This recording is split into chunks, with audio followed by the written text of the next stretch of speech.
Prime Minister Scott Morrison has just held his first cabinet meeting since the swearing-in ceremony this morning. This is just into the newsroom.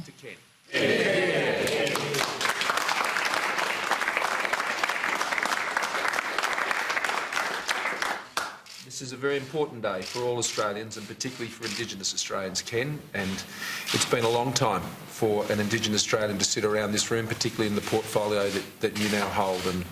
And we're all as one with you and the great task that we have to ensure that all Australians, and in particular Indigenous Australians, have the same opportunities as every other Australian in this country. And we're all absolutely committed and determined to achieve that outcome for all of our people, because at this election, as we've discussed, this election and the result was not about us. It was about the Australian people. It was about their efforts. It's about their aspirations. And as a government, we have identified with those aspirations and we have committed ourselves to ensuring that Australians can achieve their aspirations.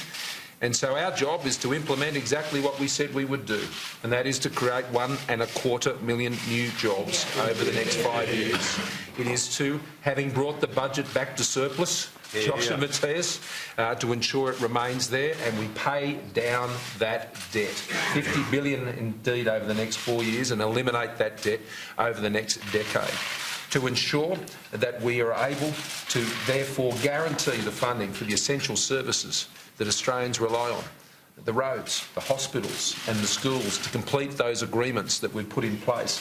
And in particular, when it comes to the National Disability Insurance Scheme, to ensure that we get that right and we get 500,000 Australians benefiting from that scheme within the next 5 years, and working with stakeholders all around the country, taking on the scourge of youth suicide, which is a curse on our country. But we are going to be curse breakers around this table when it comes to attacking that issue. We have lost too many young people, too often, too many times, and that is something I know we can bring the country together to focus on as we move forward. We will deliver that infrastructure, Michael, all around the country.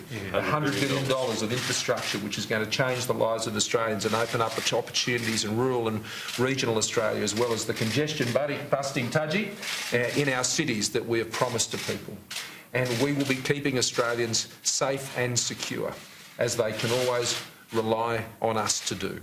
And so this is our task, team. I'm privileged to serve amongst you. And we're all privileged to serve the Australian people. They will be the centre of our gaze every single day. And we look forward to bringing the Parliament back in July and pushing ahead with this agenda. And it's the agenda for the aspirations of all Australians. Thank you, colleagues.